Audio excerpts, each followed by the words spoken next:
soir avant le match retour contre Amiens. Tout d'abord, est-ce que tu peux me parler de la semaine, comment ça s'est déroulé?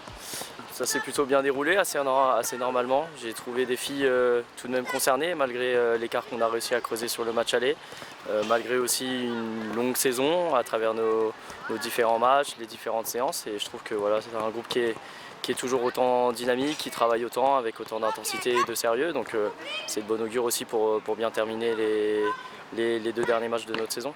Pour nous, l'objectif c'était de jouer comme on a l'habitude de jouer tous les week-ends. Donc de jouer avec l'esprit de dominer, de maîtriser les matchs, de jouer avec beaucoup d'intensité et de maîtrise, et c'est ce qu'on a réussi à faire. De là mettre 6 au match aller, dès le match aller, bon, on ne l'avait pas prévu, mais en tout cas c'était une envie quand même de creuser l'écart et de se mettre dans les meilleures dispositions pour le match retour. Et c'est ce qu'on a réussi à faire. Ouais. L'écart était si grand que ça? Pas tellement, parce que finalement on marque assez rapidement dès les premières minutes du match. Elles ont tapé la barre à ce moment-là, et finalement à partir de ce moment-là, à partir du moment où on a pris le deuxième but, le troisième but, ben, finalement ça s'est plutôt bien déroulé. Mais voilà, je trouve qu'on a fait une entame de match un peu poussive malgré nos buts, mais voilà, finalement le match s'est plutôt bien déroulé avec maîtrise au fil des minutes. Ouais.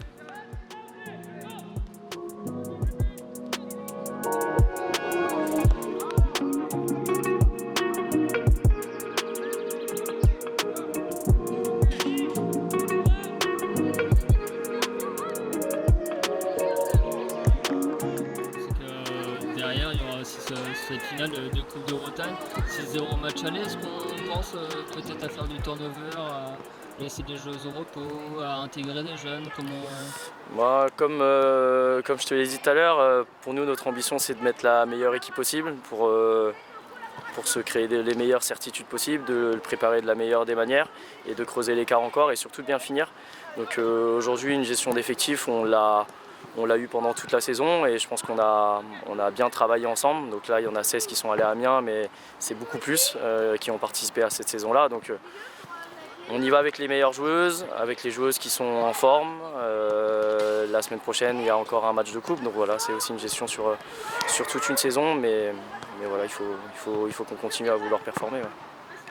Vous êtes habitué à jouer les matchs à Moulin-du-Comte, cette fois-ci ça sera à la Piverdière sur le nouveau synthétique en bord de rocade. Il y a une tribune, forcément on s'imagine recevoir un peu de monde. Ouais, c'est vrai qu'on a eu l'habitude de s'entraîner et de jouer toute la saison au Moulin-du-Comte. On a des repères, on a aussi accueilli beaucoup de monde. Et c'est assez symbolique de retourner à la Piverdière après les 2 tours de Coupe de France, après Guingamp et Fleury. On avait réussi à faire ramener 1000 personnes, 1000 spectateurs. Donc voilà, c'est plutôt symbolique, et voilà, j'espère qu'il y aura autant de monde que pendant notre parcours de coupe pour pouvoir nous supporter, et surtout aussi valider cette étape que valide la section féminine pour le club. Je pense que c'est quelque chose qui est important pour les filles, quelque chose qui est important pour la direction du club, et je pense que ça peut être une belle fête pour le foot féminin à Rennes. Ouais.